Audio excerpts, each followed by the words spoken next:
with all the COVID related issues, we are trying to keep everything as normal as we can, and hopefully we are trying to be a little bit entertaining while you're housebound or social distancing at least. So it's not that we don't think this is an important subject, it's just we are not experts in that subject. So we're going to do another subject that we're not experts in, and we're going to try to keep this to cars and racing. So appreciate you guys listening to our podcast. Thank you. Hi. Or hello. Hello. Hello. Hello. Hello. How you doing? How you doing?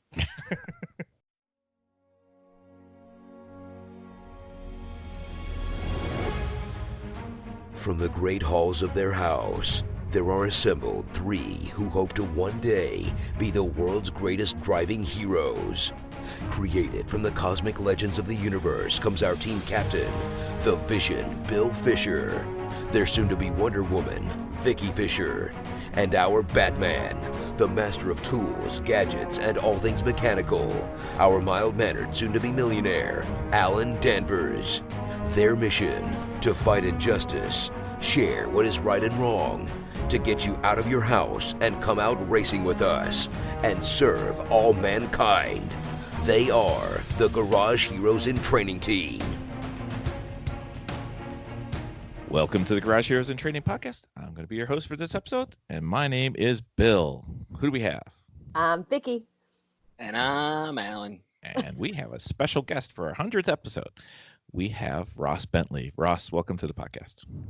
Thank you very much. 100 episodes. That's pretty impressive. Well, we're We trying go to for catch you. quantity, not quality. That's our thing. So, Having done a podcast myself, I know that it's a lot more work than it sounds like, right? Not for them. no, for him it is. We just Yeah. So, yes. So, for those of you not familiar, Ross is an author, a former racer, probably still a racer as much as he can be. He's also, as far as I can tell, the best coach in the world for a variety of different racers, and seems to like racking up a lot of air miles every time I see a picture of his feet or the leg room that he has or does not have. So, Ross, for those of our listeners who aren't quite familiar with your background, could you give a quick little review, which could take a while, actually? Well, yeah, I actually just started racing last week. It's just been, You got good real fast. Yeah, there we go. So we're done. The quick story is when I was 5 years old, my dad took me to my first race. We went to a local oval track and watched cars go around in circles. And I can remember sitting there going, 5-year-olds are always like, I want to be a fireman, I want to be an astronaut, whatever. I said, that's what I want to do. I want to drive race cars. And fortunately, I've never grown up.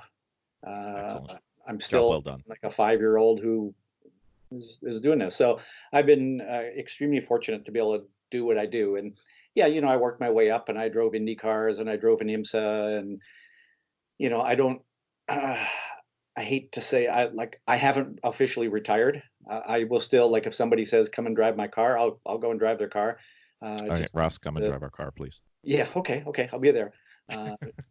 Did the Thunderhill 25-hour race in December and had a blast in it. Still love getting behind the wheel. But, early on, I realized that I love teaching as much as I love driving. And it's not like I don't absolutely love and just, I would do anything to get behind the wheel of a car, but I do the same thing to coach a driver as well. So I love that part of it. And I love sharing what I've learned. I think that to be a professional race driver, first of all, it's the only job in the world that I know of that you compete for your job with somebody that's willing to pay to do your job. So it's difficult that way, and it's a pretty insecure kind of a job. It's not like, if you want job security, don't try to become a professional race driver.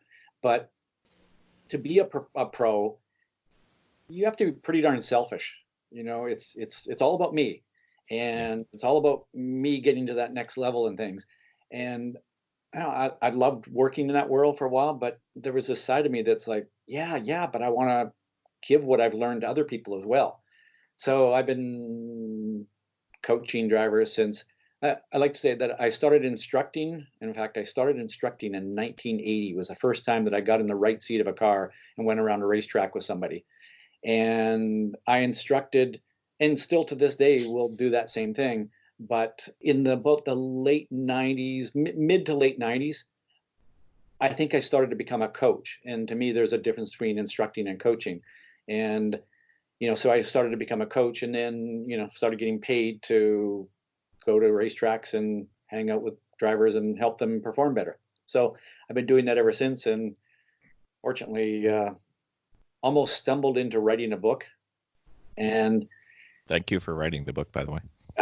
Well, you're welcome. But, I'm going to let you and your listeners in on a little secret here. If you want to appear to be an expert, write a book, because all of a sudden people go, "Oh, you're the expert," And well, you wrote the book, so that's how you know, right? I mean, exactly. The deal. Right. So, anyways, for me, writing a book, I just saw a quote the other day that it said that when you teach, two people learn. And For sure. and I went, that's one of the reasons that I write is I get an idea about driving, and I think about driving probably since the day I was 5. I think about driving every single day of my life, and I'll get a thought about braking or how to focus better, or the line around a racetrack, and I'll think about it, and I'll go, how do I put these into words? And I'll start typing, and I write away, and that helps me form my ideas that I can then share with other people. And if I can't share it, then I don't understand it. Fair enough. It definitely does help. Yeah. So what's the upcoming season look for you? The upcoming race season for 2020. What's on the schedule for you? Well, I have one coaching client right now who has, and if he was listening right now, it's okay, because I've said this in front of him. As I said, he is like a homeless drug addict in need of a fix. And he is absolutely obsessed with driving and becoming a better driver.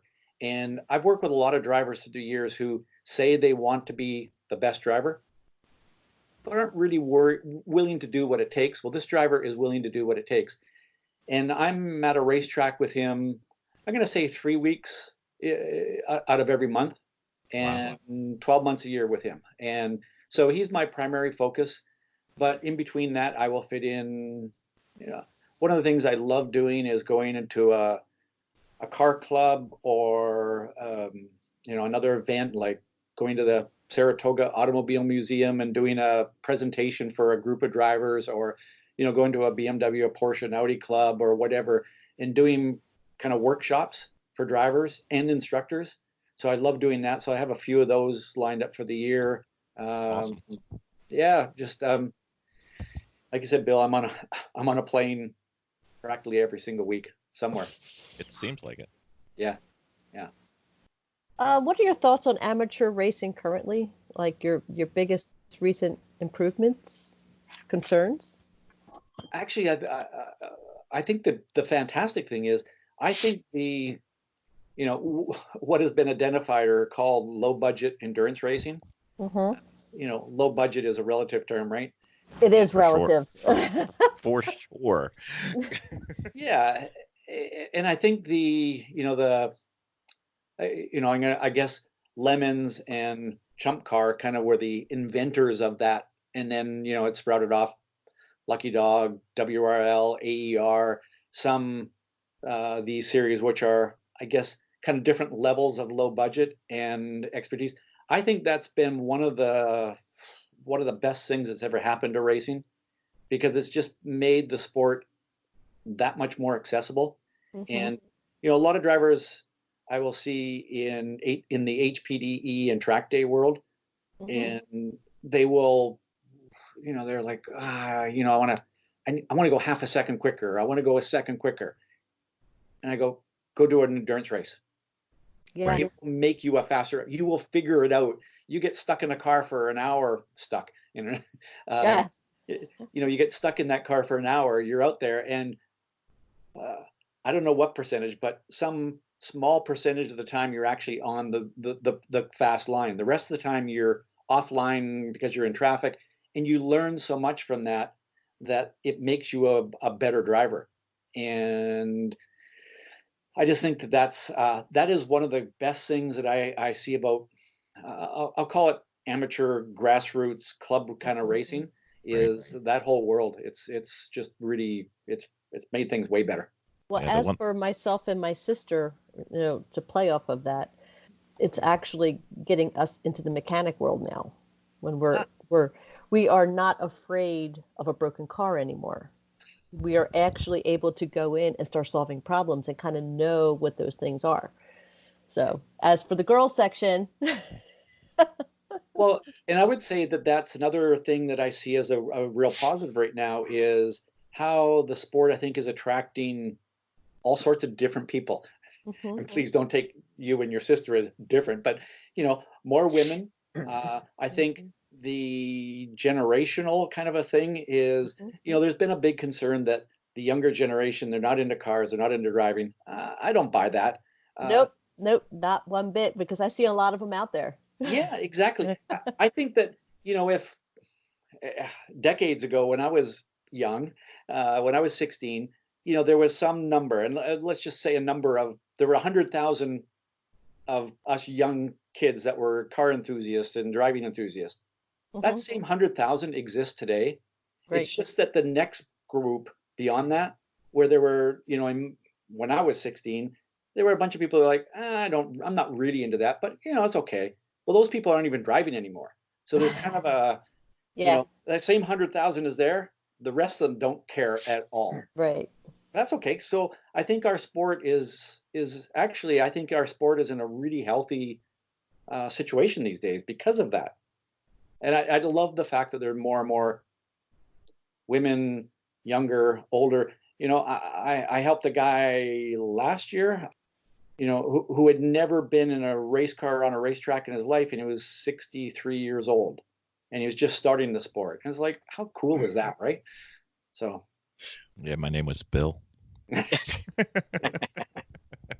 It just looks like I just started. Don't worry. Yeah. Nice. Any concerns with the amateur racing that you see, or anything you want to focus on and helping to improve?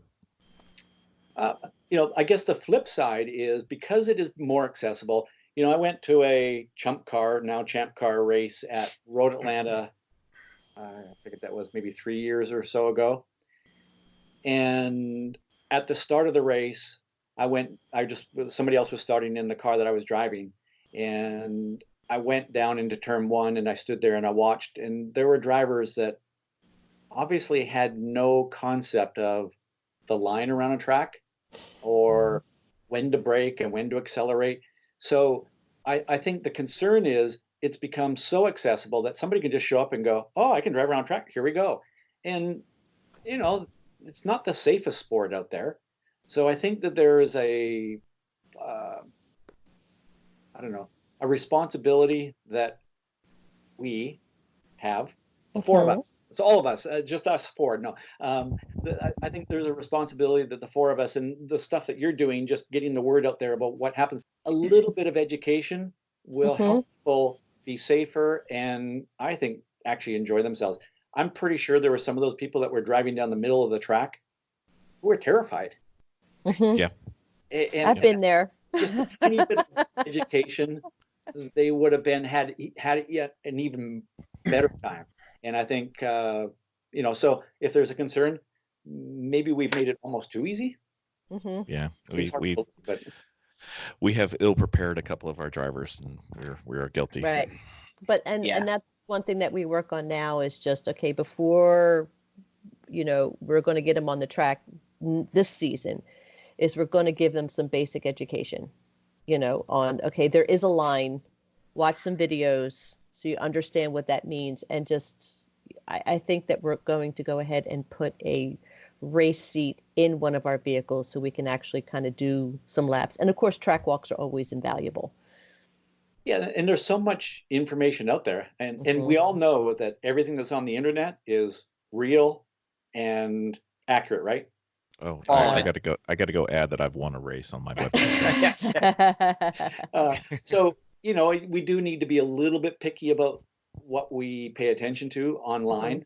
But at the same time, I mean, there's so much great stuff out there that there's kind of almost no reason not to get a real, very, very basic understanding of what is an apex What do you mean that there's a line through a corner?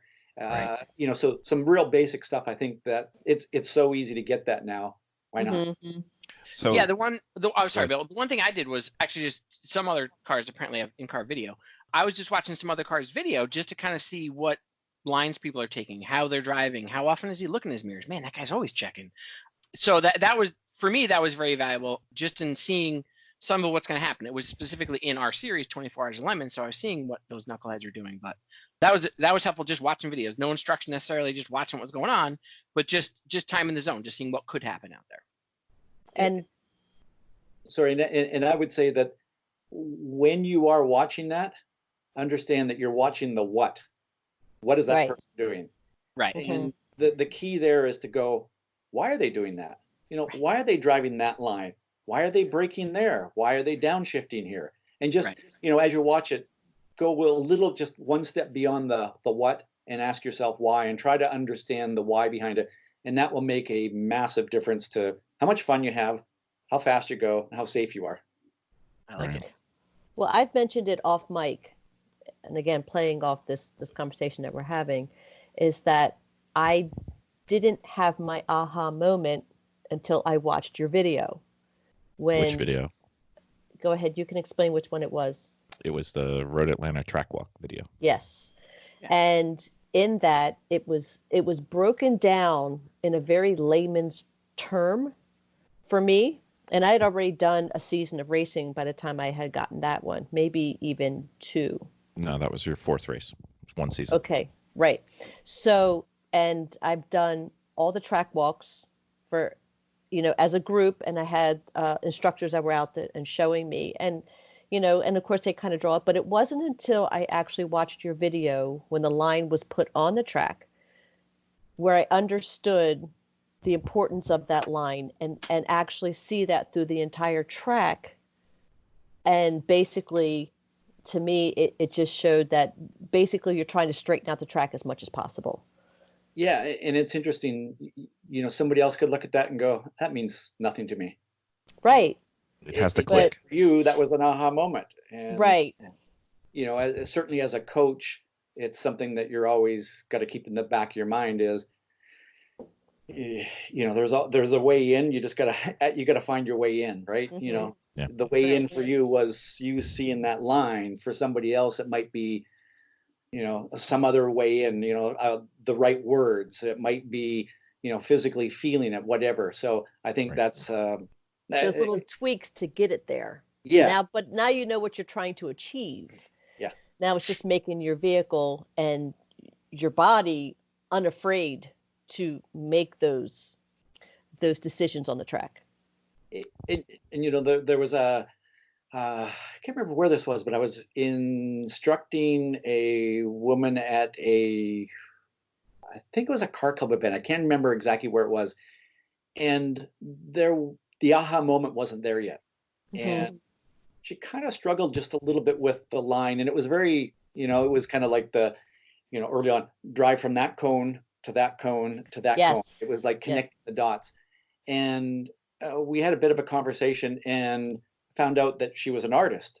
So I said, draw the line for me. And she pulls out this pen and she's like, got these big flowing arcs. And she's drawing this thing. And all of a sudden her driving changed completely. Uh-huh. And for her, it was just that connection of, it's like brush strokes flowing around the track. It was like, wow, what a cool experience that was. So. Right. Yeah, I think the one thing I've noticed, especially with trying to learn racing and racecraft, is not only do you need to know what you need to know, but it needs to be at the right time in your journey, because you could give the best explanation and the best instruction, and if I'm not ready, I don't understand what you're saying. But if I'm ready, it could be the perfect thing I need to know. So or the feeling of it. Yeah. Or it's the feeling of it, because part of it is you have to feel that as you're driving. It's not so much just technical.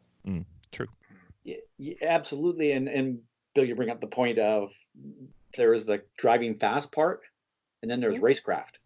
Right. Which are two related but different things. And and I've said this to some drivers who really want to go further, and for me, I'm like I said, I'm very fortunate. I get to work with drivers who they don't ever want to race wheel to wheel. They just want to go in lap tracks. They'll spend 3 decades driving in HPDE events or track day events, and that's perfectly fine. And I love the fact that they get their enjoyment from that. And a part of it is the socializing and that whole part of it.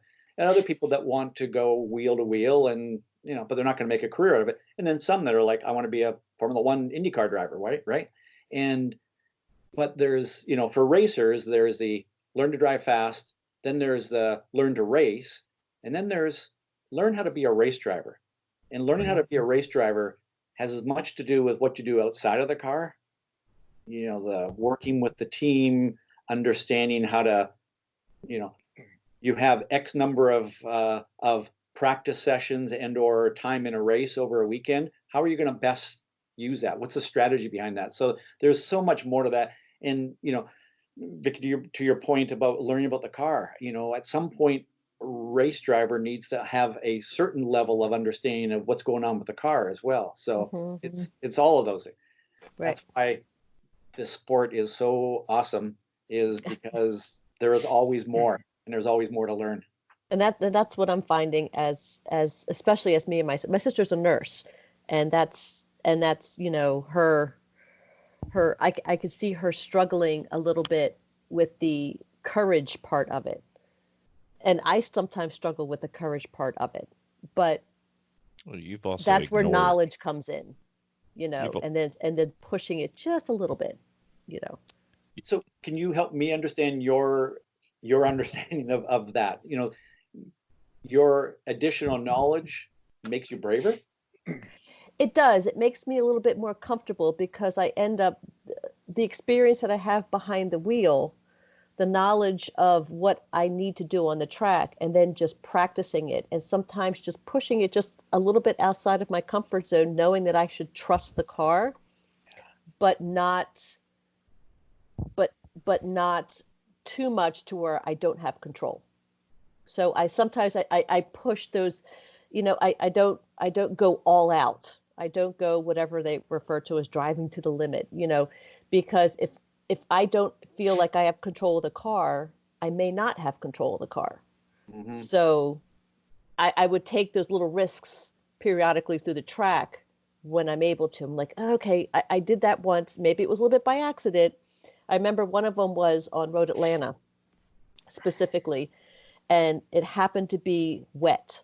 And I drive a race truck right now and once I get my total bearings in that race truck, I will move up to the E36, the BMW, which is a much faster car. But I need to make sure that I understand. But because this car is a rear wheel drive and the way the gas tank sits, it plays with the weight in the back. And I'm understanding that.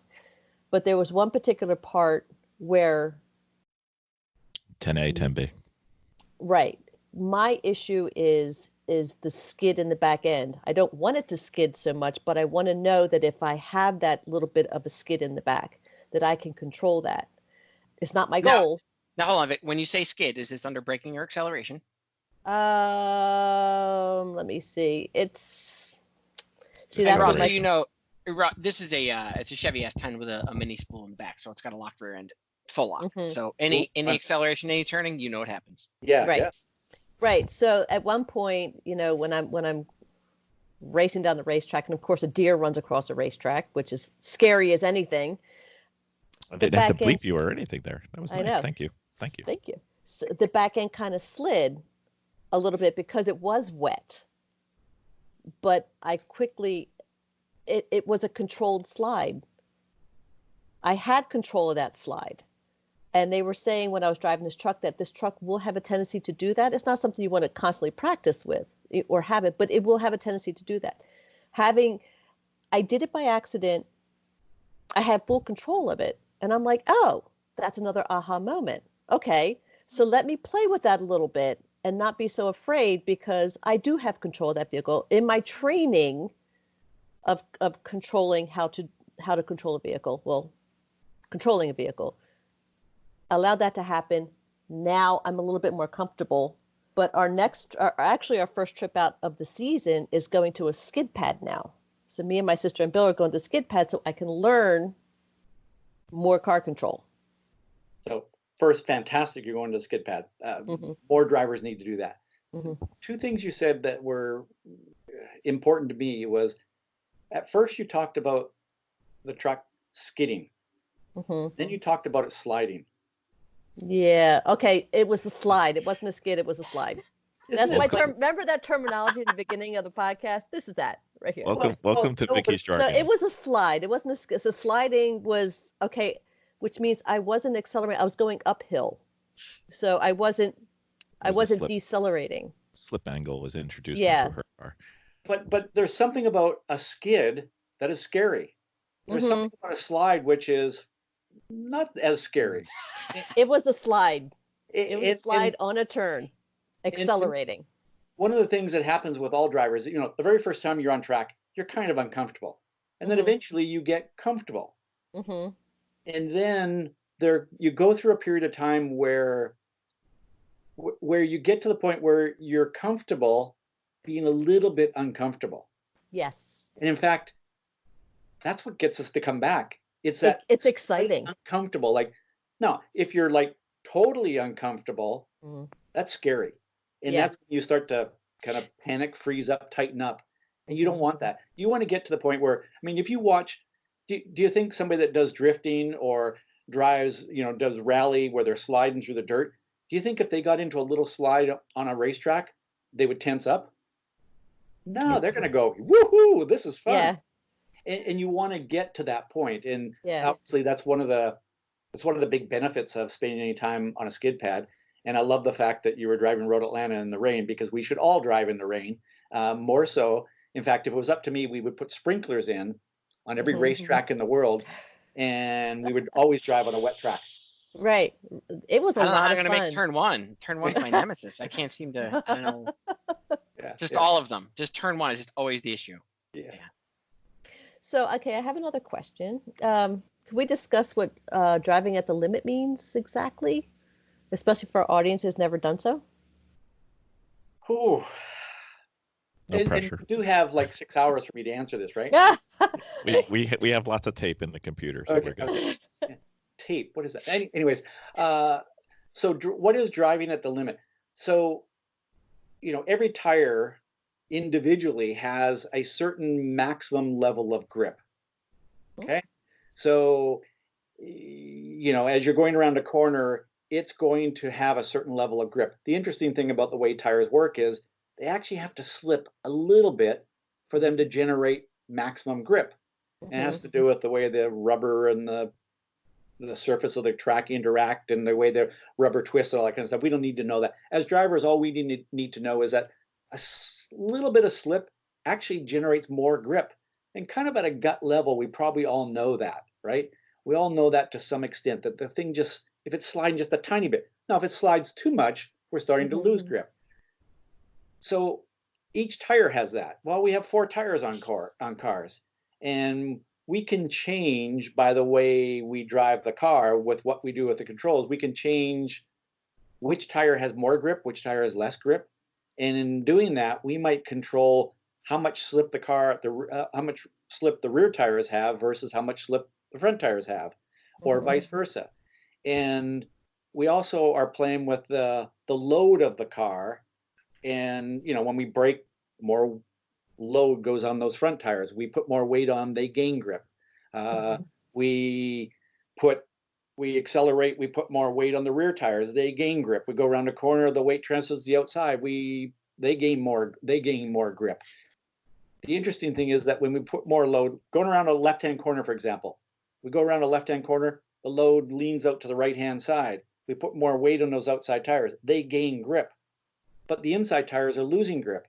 And this is the weirdest part. This is the weirdest part about physics and vehicle dynamics that every driver needs to understand is when we do that, the inside tires lose more grip than the outside tires gain. So therefore, when we go around a corner, when we cause load transfer, weight transfer, we actually have less grip than we did when we were basically driving at a constant speed down the road and down the straightaway. So our job as a driver is to keep the platform of the car as balanced as possible. And yet the only way to keep it perfectly balanced is to drive around at 1 mile an hour. And that would be no fun whatsoever. Right. So, right. And a lot of what you're saying a is smoothness, really tight right? turn. So that's why we want to drive smooth. And that's why one driver could go out and drive the car at the limit, and another driver could get in that exact same car and drive 2 seconds a lap faster and still be driving the car at the limit. The problem is the first driver created an artificially low limit by taking grip away, by causing too much load transfer, by having that car moving around, jerking around, because the movement of the controls are not smooth. And that's why, everyone says smooth is fast. Well, yeah, smooth is fast. Now, the flip side of that is the way to be super smooth is to drive at 1 mile an hour and turn the steering wheel really, really, really, really, really slow, drive off the outside of the track. So there's a compromise. And driving, so coming back to your question, driving the car at the limit is a series of compromises. And we're compromising where the grip is, and we're using it in a way that where we're keeping the tires at their limit, the combination of those four tires at their limit as much as possible.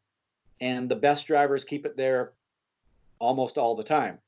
The less than best keep it there most of the time. The drivers, when we're starting, we're further away from that. We might see it in the distance. What? There's such a thing? Yeah, right. Ooh. And to your point earlier is every now and then we make a mistake and go, whoa, oh, actually that worked.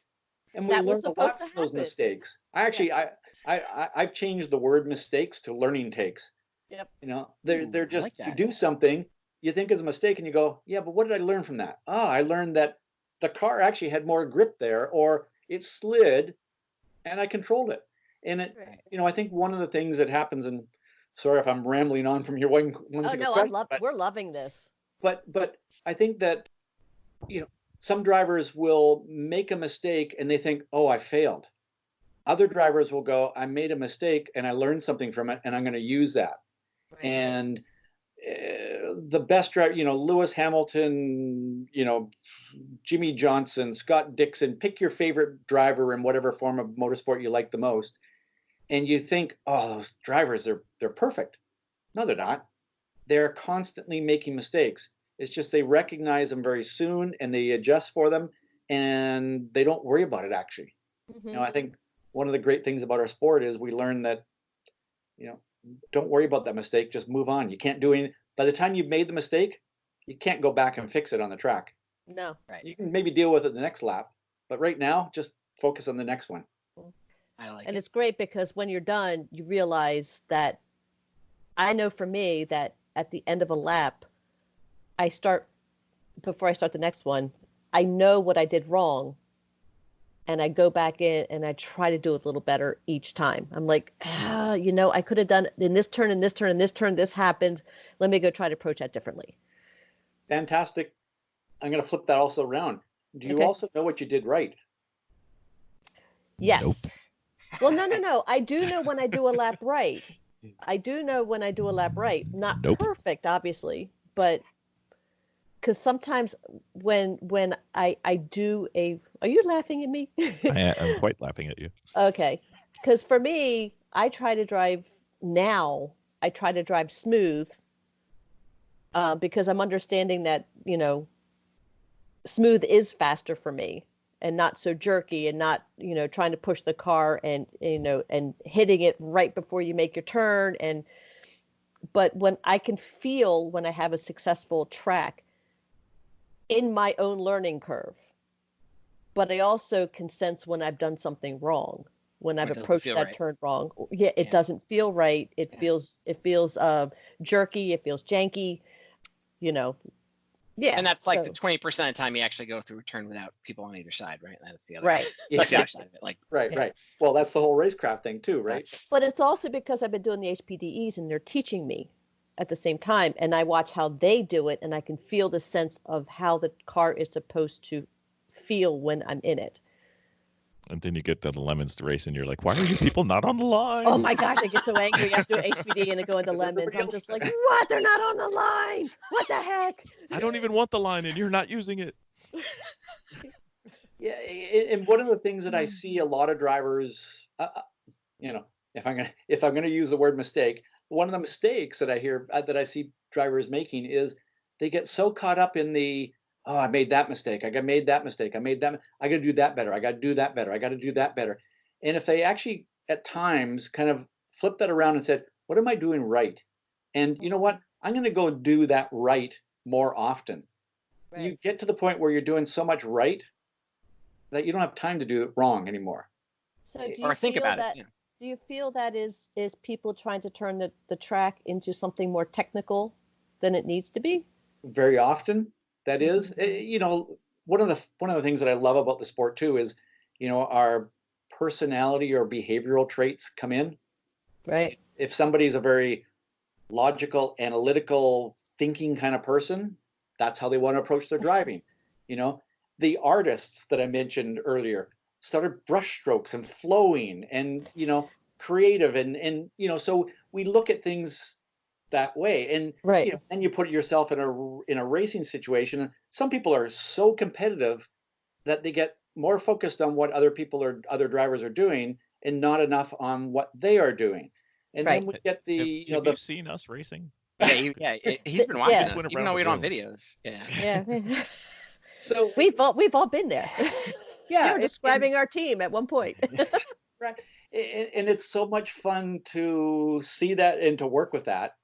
But and so there's a benefit to being very analytical. There's also a benefit to at some point in time where you kind of got to go, just let that go. I'm just going to flow with it and let it go. And I think the best drivers have this ability to be thinking analytical up to a certain point, and then going, aha, I'm just going to let go and I'm just going to trust myself to drive. And I always be fluid with it. Yeah, I talk about, we do what we do because we're programmed to do so. The way you sit, the way you talk, the way you walk, the way you turn a steering wheel, you're programmed to do that. You're programmed from repetition, from doing it over and over and over again. We don't do what we want sometimes because we don't have the right programming yet. Mm-hmm.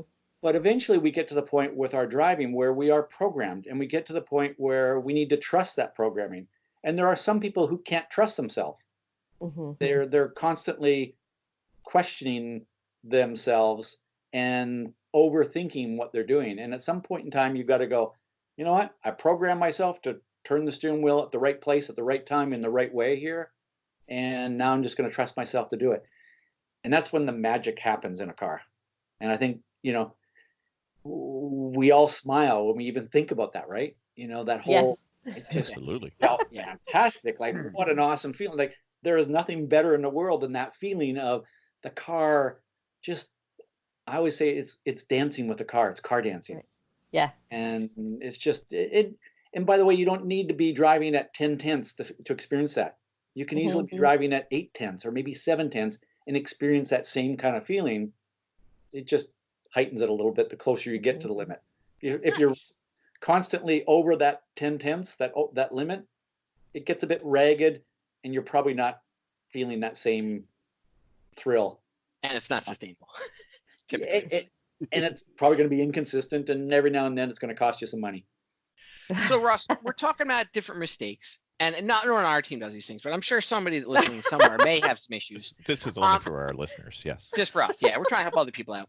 Right. So if we break up drivers into like first timers, never been on the track, HPE people, first year driving, second year, very experienced drivers, are there common mistakes for each group? So the first thing I want to kind of clarify around what you said is you kind of presented it as, there are beginners and then there's HPD and then I know HPDE drivers who are some of the best drivers in the world. They are incredible. They consistently drive the car at their limit, and they've been doing it for years. They just don't want to go into the competitive environment of wheel-to-wheel racing.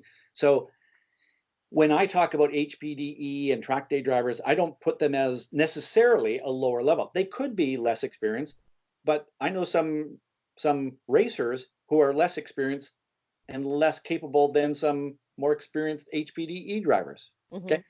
So I just wanted to kind of clarify the my intent thinking. was to have an early HPDE or maybe a year one driver, not a HTB as a class.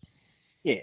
Yeah. So, early on, I would say that, and I hate to kind of almost go here because it's kind of the default thing is, early on, most drivers don't look far enough ahead. But an additional part of that is it's not just looking far ahead. We tell drivers in the very beginning, look ahead, look ahead, look ahead. Look at what? That. Pardon me? Look at Yeah, what? Look at what? Yeah. Yeah, that's like, what am I looking at? The sun is very far away, but it's not Yeah. helping me drive. Look at that airplane in the sky. That's looking far ahead, but it's not really helping. But as a general thing, I would say, again, kind of we do what we do because we're programmed to do so. We have habits. Well, most of us spend more time driving on the street than we do on a racetrack. And for that reason, and the fact that we're attracted to bright, shiny objects. We like looking at taillights of the car just in front of us. So we get in the habit of looking that far ahead. And unless we spend a lot of time driving the track, we're in the habit of looking that far ahead. So the very first thing is just, getting the eyes up, but then looking ahead. And I have a whole process around, which again, we could spend another hour just on that. But, I think the best drivers and sort of going to the next level from that novice track day HPDE or novice racer who doesn't look far enough ahead, it's the next step of, well, where do I look? And to me, there's a process of, before we even get to a corner, we have a picture of it in our mind. We know that it's a right-hand corner and it goes over there, and it's a sweeping corner as opposed to a hairpin tight corner. So we have to have that picture, and if we can have that picture of where that corner goes before we even get there, that helps immensely. The second thing is, in terms of the looking far ahead, to me, it's looking far ahead. It's a quick glance up ahead, like way ahead, to go, the track is still where I thought it was. It hasn't moved. And then we bring it back into focusing on our reference points. And our reference points could be not as far ahead as some people would make you think they are. Like they could be just in front of the car. They could be looking up way around through a corner. But that's how we use the vision. And, there's kind of this mental vision of where we want to go. Then there's the quick glance. Then there's the focus on the reference. Then it's a quick glance. And then it's back to the focus on the reference. Then a quick glance and then back to there. So it's kind of moving our eyes that way. And then, by the way, the whole time we're using our peripheral vision to be aware of the traffic around us, but also we're driving through a corner and we're going past the apex. We don't turn our head and look out the window at the apex and go, yep, I'm there. Oh no, I'm a foot wide of if we're using our peripheral vision, we're checking on how we're doing. So I think that process is what the best drivers, when we tell drivers look ahead, that's really what we should be saying to them, although that's way too many words. It's too much information for a lot of new people. In the beginning, it's just simply look far ahead. So Alan, to your question of that, I would say that's the single biggest mistake in the very beginning. I'm just not looking. The next stage is it's actually what they do with the brakes. And I have that on a question later. Shh, don't say this. Oh no, that's my problem with braking. Go ahead. Go ahead. So most drivers don't brake hard enough in the beginning, and then they take their foot off the brake pedal too quickly. And why do we do that? Because we program that from driving on the street. And, we come up to a traffic light and we kind of squeeze up on the brakes, and as we get closer to it, we maximize the braking. And at the very end, we kind of take our foot off the brake, or hold it there in one place to hold it still. And, if we pop our foot off the brake pedal on the street, it has no real negative consequences. Big deal when you're driving at 30 miles an hour through an intersection, right? It's no big deal. But in a racetrack, that habit, that program that you've just built is a nasty thing. Mm-hmm. And, the best drivers they have a relatively hard initial application of the brake pedal, and then they trail out of the brake pedal. They ease off the brake pedal, and they use that last little bit of the brake release to help manage that load transfer, the weight transfer that we talked about earlier. And I've had some people say to me, oh, you can't teach that trail braking or easing your foot off the brake pedal to a novice. I disagree. I think that the sooner we start building the right habits, the more effective, the better the driver we're going to be. And, if I had a novice at the track today, would I say, I'm going to teach you how to trail brake into a corner? No, I wouldn't say that. But would I say to him, I just want you to release the brake pedal smoothly? Like, ease off the brake pedal. Sure, I'm going to say that from day one because it's the right habit to build. It's the right programming to build. And in that process, they're going to build good habits. And along the way, they might eventually, at some day, somebody says something and go, oh, I guess I actually do trail brake. Oh, that's what I've been doing. Oh, all right. That's what I've been doing. And that's the best way to learn, right? So I would say, if the vision thing is the first thing, the braking, what they do with the brake pedal is the next thing. At the upper levels, it has more to do with the mental game. And I'm not saying that the mental game isn't a part of the very beginning, because it is. But, I often somebody will say, for example, in Formula One right now, Kimi Räikkönen is the old man in the sport, right? Why is he not as good as he was 20 years ago? His car. Yeah. Well, and take the car out of it, and for sure the car is a factor. But the biggest thing is, the single biggest difference there is, how bad does he want it? When Kimi Räikkönen was 21 years old, he was actually sharing a flat in London with a driver that I was coaching. And I went and I spent some time there. I saw how bad he wanted it. He would have chopped my legs off if it would have meant him getting into the next car to drive. Today, we all know stories about Kimi. He would probably just want to go finger. Have another drink of whatever it is, vodka or whatever it is that he drinks, right? He doesn't want it as bad.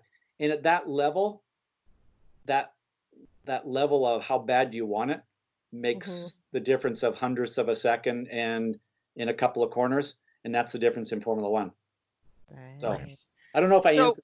No, I think you did. Yeah. The only other part was, do some of these habits change by different types of driving specialties? HPD, autocross, time attack, endurance racing, that type of thing. Fairly similar, right? It seems like. Of course they do. So the answer is yes. Yes. Nice. Thank you. All right, our next question. Okay. We're constantly adapting. And I would say that one of the things that makes the best a good driver better is the ability to adapt. And it kind of goes back to Vicky, some of the things you were talking about earlier. It's that level of understanding, and maybe to my point of understanding the why behind things. And so if I go into an autocross event, I'm going to change the way I brake and release the brake and turn the steering wheel and get back in power and where I'm going to look. But I need to know why I'm doing that. And, it's the same thing whether, if I'm going to drive an endurance race versus a sprint race. If I'm going to drive, a front wheel drive car versus a rear wheel drive car, which, by the way, is not as big a difference as most people think. I beg to differ on that one.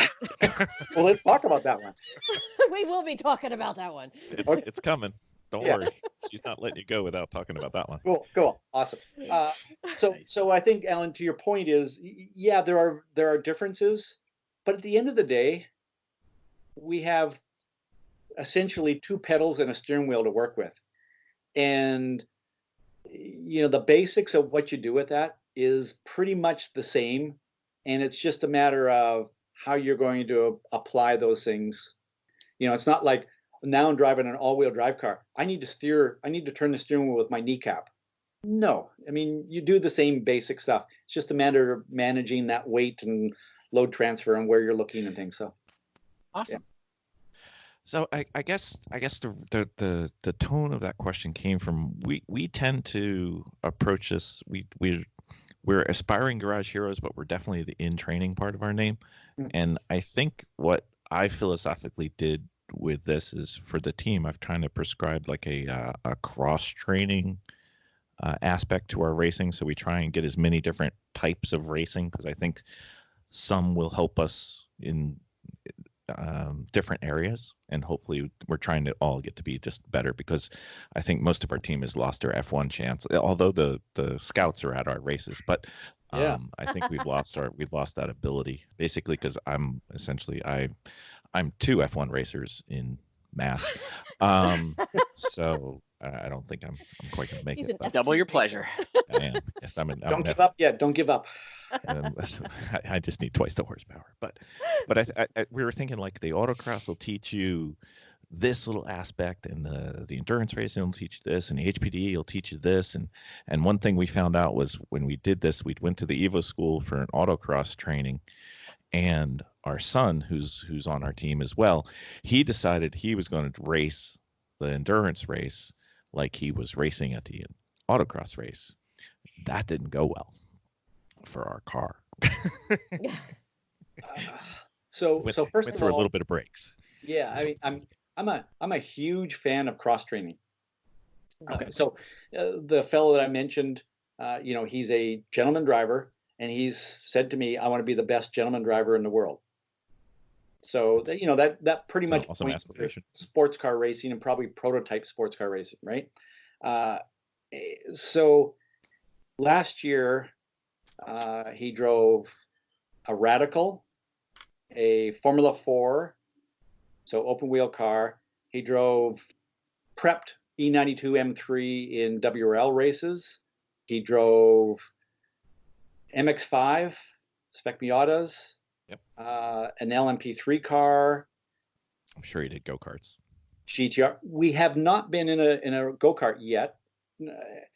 Then we've spent 3 days on a skid pad, and then I had him do 2 days at Dirtfish Rally School, driving in the dirt. We need to do that. So, any ice racing? Not yet. Okay. And we're real close, but it conflicted with something else this year, where we're going to go and do the AMG school up in Canada, but we never got a chance to. It didn't fit the schedule. But so I'm a big fan of that. Now, you bring up a really good point. Yes, there are differences in the application of what we do, and I see this often with kids who have come out of karting, and then they get into an open wheel car, and their hands are just a little too quick. In a kart, you can get away with moving the steering wheel really quick. Same thing in autocross. You can move the wheel a little quicker. And so when we get on a road course, you need to kind of slow your hands down a little bit. So there are some differences there. If you're going to do an endurance race, you have to keep in mind there's a mechanical component here. And if I stand on the brakes every single time for 8 hours, I might not have any brakes after 6 hours. Mm-hmm. So, you've got to factor those things in. But the basic technique is the same. It's just the application of that technique. Yep. And nuances change between. Yeah. Now, the nuances is what makes this so much fun, right? Absolutely. It makes us terrible. So, Ross, I'm gonna bequeath unto you. You have the almighty power. You are able to take somebody who's interested in becoming the ideal student, and you get to lay out their learning path.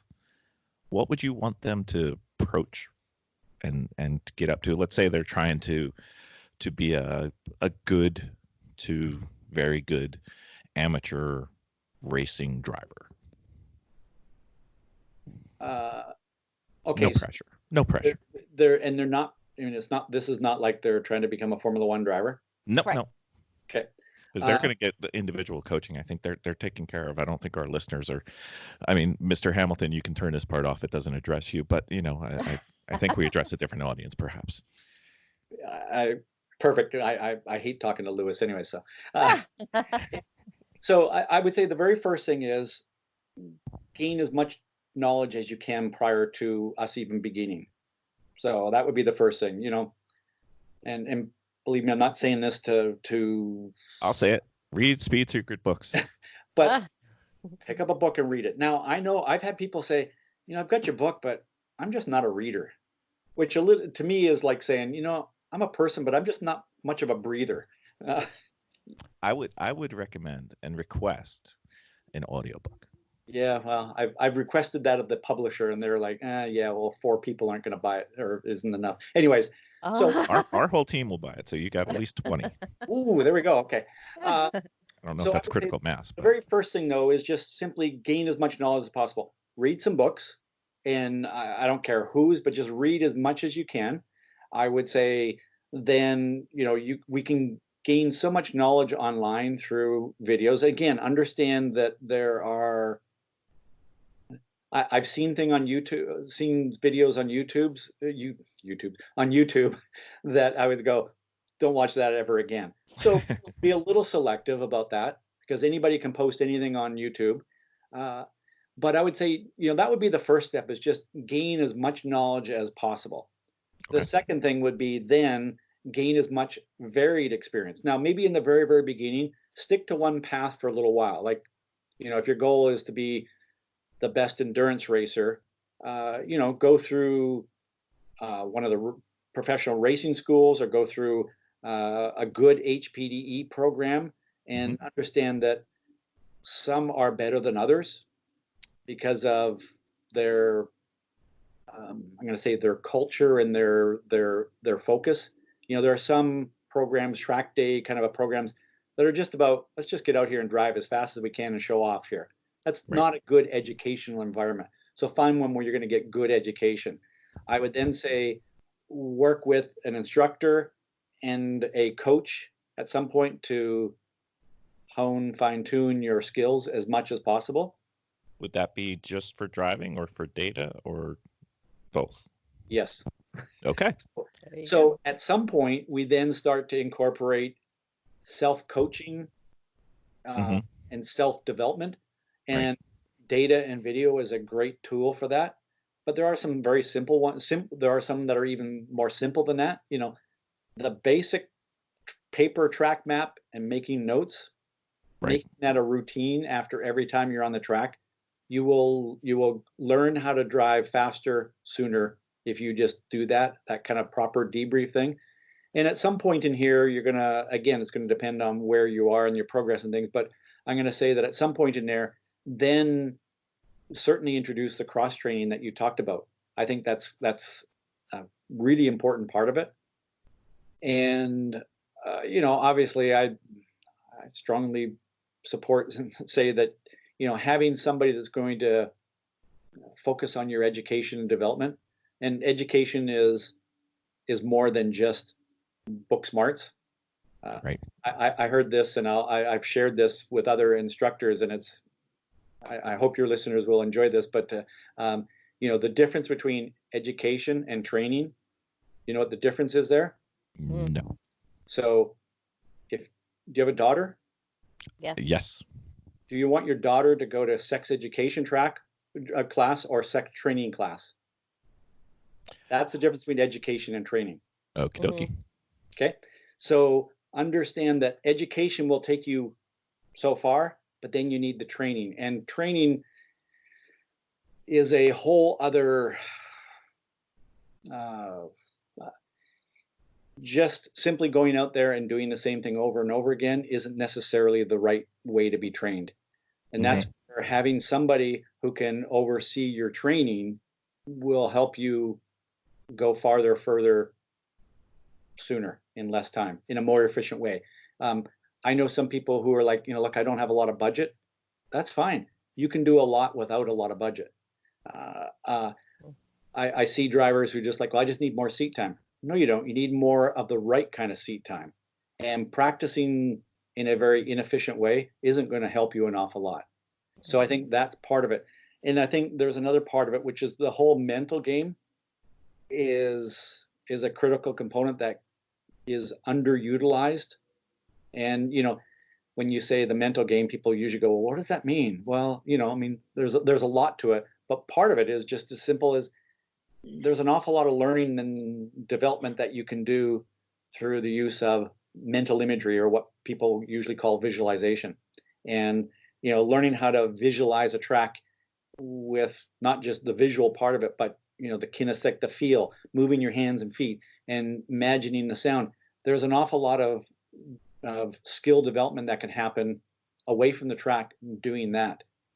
It's a, again, underutilized piece of it. And I think for a lot of drivers, they go to the track and then they come home and they either work on the car, but there's another part of it that isn't used enough, and that is that whole mental training, which also then brings up physical training. Obviously, if you want to be the best driver you can be, you need a certain level of physical fitness and stamina in the car. And for some drivers that comes easy. For other drivers, that's a challenge. Okay, front wheel drive versus rear wheel drive, because I have front wheel drive issues. So to be fair, let me give you, Ross, a little bit of a. So we typically drive rear wheel drive cars. We've rented a front wheel drive car that's set up very loosely in the back and also was leaking a good amount of oil onto the tires. So Vicky had some issues at Laguna Seca, shall we say? At Laguna Seca. No, but this is the second time I've been behind the wheel of this car, and they keep telling me it's the way the car is built, but it was a big learning curve for me. So to me, I did feel a difference driving the car. So front wheel versus rear wheel. So for sure, it's going to feel different. But so my point here is we could take two rear wheel drive cars. And for example, let's take a Ford Mustang. Mm-hmm. And let me think of a Ford Mustang and a She Porsche. drives Miatas, if that helps. Okay, well, actually, let's go with a Miata. Okay. And a Porsche 911. Okay. They're both rear-wheel drive cars. Mm-hmm. Do they drive differently? I'm sure they do. You're right. They do drive differently, as does a Ford Mustang, as does a Formula Ford, an open wheel car that's rear wheel drive. They all drive differently. Now, put a front wheel drive, put a Honda Civic in there, and it's going to drive different. And by the way, the level of difference is actually probably no greater. It's just, so it's car experience. It's adapting, and really what you're doing is the biggest thing that you're doing is between front wheel drive car, rear wheel drive car, front engine rear wheel drive, rear engine rear wheel drive, is you're managing the weight. Right. And so it's learning how to manage that weight and adapting the basic skills. You're still going to brake. You're still going to release the brake. You're still going to turn the steering wheel. You're still going to unwind the steering wheel. You're still going to squeeze in the throttle and go to full throttle and then lift at the end of straightaway. You're going to do all those things. The timing and the rate of all of those things, you have to constantly change. And by the way, that is going to change from corner to corner. Laguna Seca, turn 2. That's the one. The way you turn the steering wheel, the way you release the brake pedal and turn the steering wheel is very different than you are in turn 5.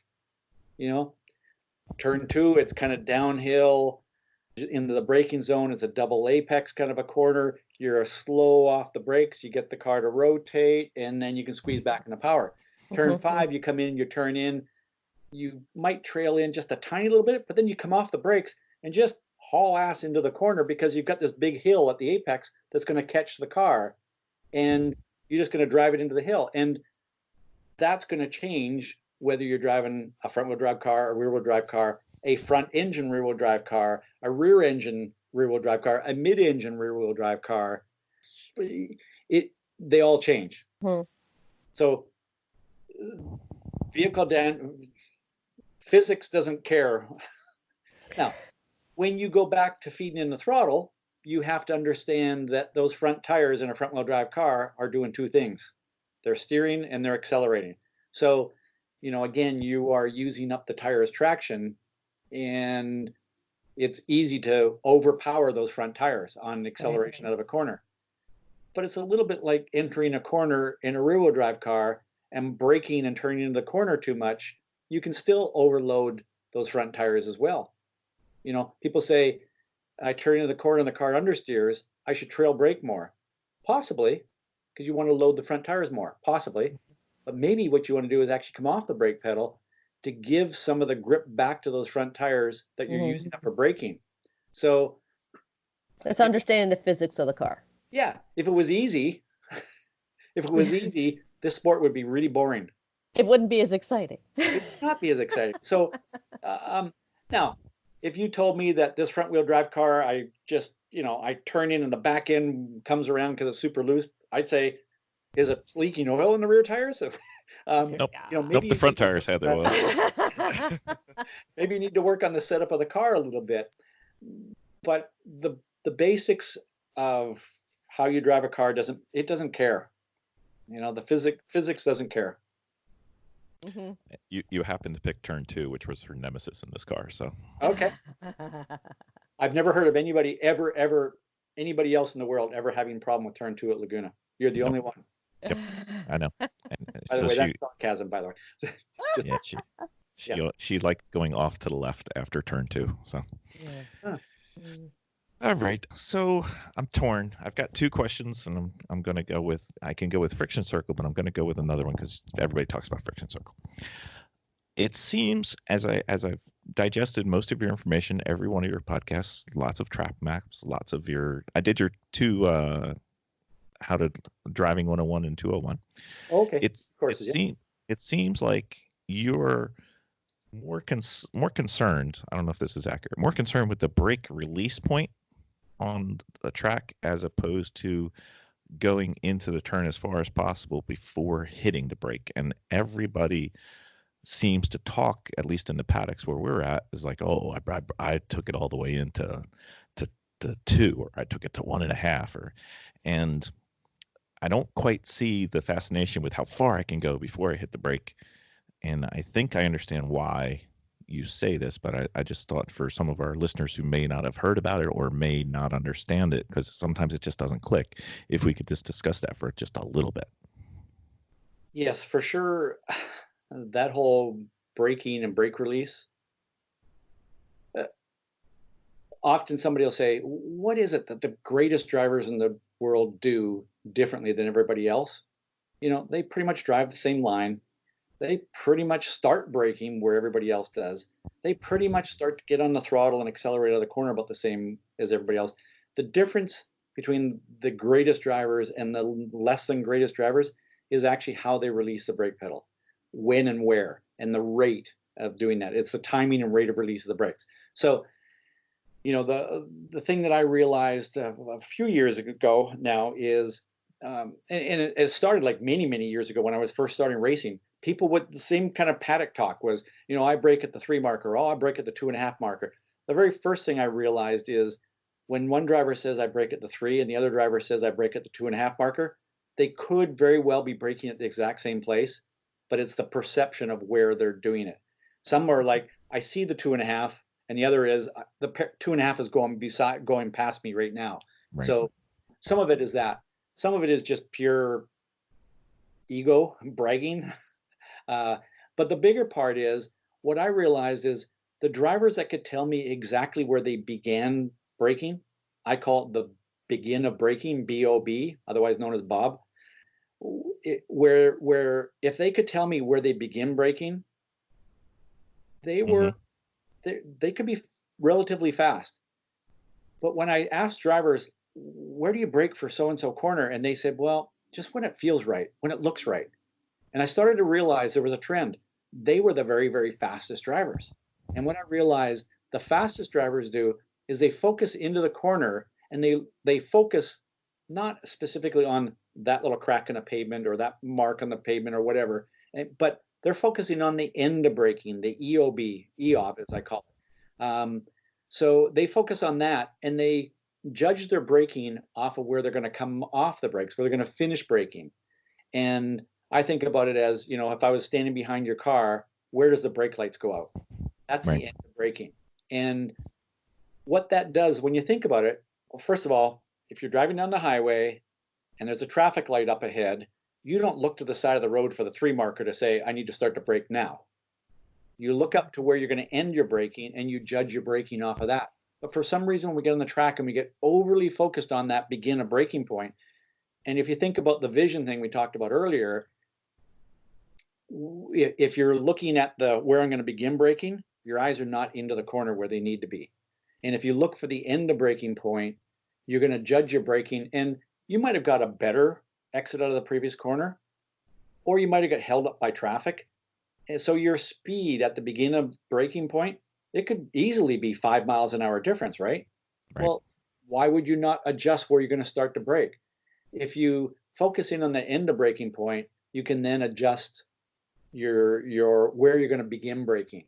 And I'm not saying that you're not aware of that 3 marker or that 2 marker or whatever, but it becomes more of a secondary reference and more of something you notice with your peripheral. And you go, I'm going to brake somewhere around the 3, but I'm looking for my end of braking point into the corner, the turn-in point, the apex in the corner.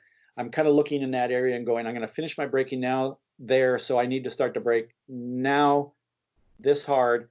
And as I come in there, the last little bit, if I get most of my braking, I always say 2/3 of your braking in the first 1/3 of the brake zone. Now I get down to the end and I'm going, now I can adjust that last little bit of corner entry speed. If I feel like I'm going a little too fast, I can stay on the brakes a little longer. If I feel like I'm over slowing, I can ease up a little bit. And then as I come into the corner, if I need to have the front end loaded, I can stay on the brakes a little longer. If I want the car to be unloaded a little bit on the entry, I can come off. If I turn into the corner and now the car starts to understeer, I can just stay on the brakes a little bit longer or ease up on the brakes. So now it becomes a tool, as opposed to thinking of the brakes as I use them to slow down. Now you start to think about the brakes as a tool to help you manage corner entry speed, the weight transfer, load transfer to get the car to do what I do, and ultimately to help you get the car pointed in the right direction so then you can go back to power early. That's why I focus on the braking. Nice. Nice. Did I answer your question though? I think I just wanted to see Vicky's face during the entire discussion because she's sitting there. You know what? It's like that GIF that you see when you see all the algebra and the trigonometry things that keep bouncing up and looking. I'm like, okay, wait, all right, okay. I'm going to have my aha moment with it. I promise. It's going to happen. I know it. I feel it in my bones. I ordered you another copy of his book last week, by the way, so you're going to get another copy. Great. Thank you. So I've obviously worked with a lot of drivers at the track and worked with them on this end of braking point and using the brake release to get the car to do. And in fact, asking drivers, all I want you to do is go on the track and experiment with the time and rate of release of the brake. Like, just go and do that for a practice session. And at 90% of the time, the driver comes in and goes, now I get it. I now, like, that aha thing happened. And it just like, boom. And now it becomes this tool. And by the way, I've never seen anybody do that with a frown on their face. Usually at that point, the smile is like, it can't fit inside the helmet. It's just like, that's the magic moment.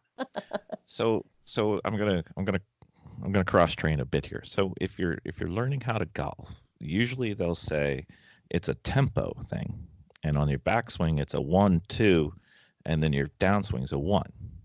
Is there a tempo equivalent for braking that you'd? Because you want to go onto the brake hard, which I never know how fast, how hard, how quick, and then off the brake more controlled. But again, like if I could sit in the engine compartment and have my foot be on the pedal and feel it one time from somebody who knew what they were doing, then I could translate it. But the translation is sometimes difficult. I'm trying to think how to best present it to the audience. So for sure there is a tempo. The difference here, I think, is, when you are turn dependent, maybe car dependent. Sure. Yeah, when you are when you're about to hit a golf ball, with your driver, it's pretty much the same tempo all the time, I think. Right. Yeah, it is. On a track, it's more dynamic, I think, and that is, for a very fast sweeping corner, it's going to be a squeeze and then ease off. It's like brushing the brakes. Okay. But you're gonna do that earlier. Like my kind of general guideline. And by the way, these are all guidelines. They're not like cast in stone, but they're as a guideline. In a fast corner, you want to be off the brakes a little earlier to use all the tire's traction to go through that fast sweeping corner. If it's a tight hairpin corner, it's going to be a hard initial brake. And then as you get towards the turning point, you're going to start to ease out of the pedal and probably slowly release off the brakes as you come into the corner to get the car to kind of change direction and rotate. Mm-hmm. And then you can squeeze back to power and get out of that corner. And therefore, like in a hairpin corner, you're kind of compromising. You're actually taking away a little bit of the overall grip of the car, Mm-hmm. get it to change direction. Like Yeah. the priority in a tight corner is change direction. The priority in a fast corner is to maximize grip. And therefore, you'd want to come off the brakes a little earlier to just have the car just focused on cornering and not on braking at the same time. Right. So there is a tempo, but it varies for every single corner, and yeah, to some extent, different for every car and how it responds to what you do as well. If it was easy, I'd be good at this. Yeah. But this is what makes it exciting. Yeah, and then like you said earlier, it's then take that and surround yourself with 20, 80 other cars, right? Yep. Right. So how am I going to do this? And I'm trying to maximize my speed to the corner, but also put myself in the right position to either discourage somebody to pass me or set myself up in a position to pass somebody else. So it's kind of, it's put a whole other level where, maybe at one point it was a 3D matrix. Now it's a 4D matrix. So much information intake. Yeah. At one time. It definitely keeps you on your toes. That's why I say, it's why we wear helmets, right? That's right. When our heads go explode, the helmet kind of holds it together. And there's no time to have ADHD because you're taxed. You're out there. Yes. Yeah. The other thing about golf and racing is, in golf you have too much time to think. In racing, you don't have enough time to think, right? Right. Exactly. Yeah. Too much thinking. Yeah.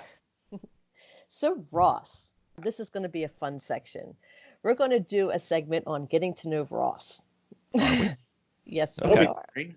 Yeah, so these are just going to get to know who you are now. Okay. So first question is, what is your dream car for the road? We won the lottery. We're just trying to place the orders. Yeah, you won a massive lottery. Things are going great. So I usually answer this kind of slightly joking, but I go, whatever Hertz gives me. Because that's, I spend more time on the road than I do at home. Now, if I won the lottery, I had tons of money, and I was like going to go out and buy a car that it was like, for my odd time that I'm going to be at home, I really want to drive something special. I'd buy a McLaren.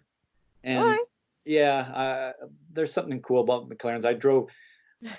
Last year I started writing for Road and Track magazine, and which is really cool because I started reading Road and Track when I was a little kid, and I got to go and participate and be one of the judges in the Performance Car of the Year contest, and you have 11 of these amazing performance cars, and at the end of the day you kind of go, if I had to factor in budget, no, the McLaren would not be it. But if money was no object, that McLaren, in this case, it was a 570 LT.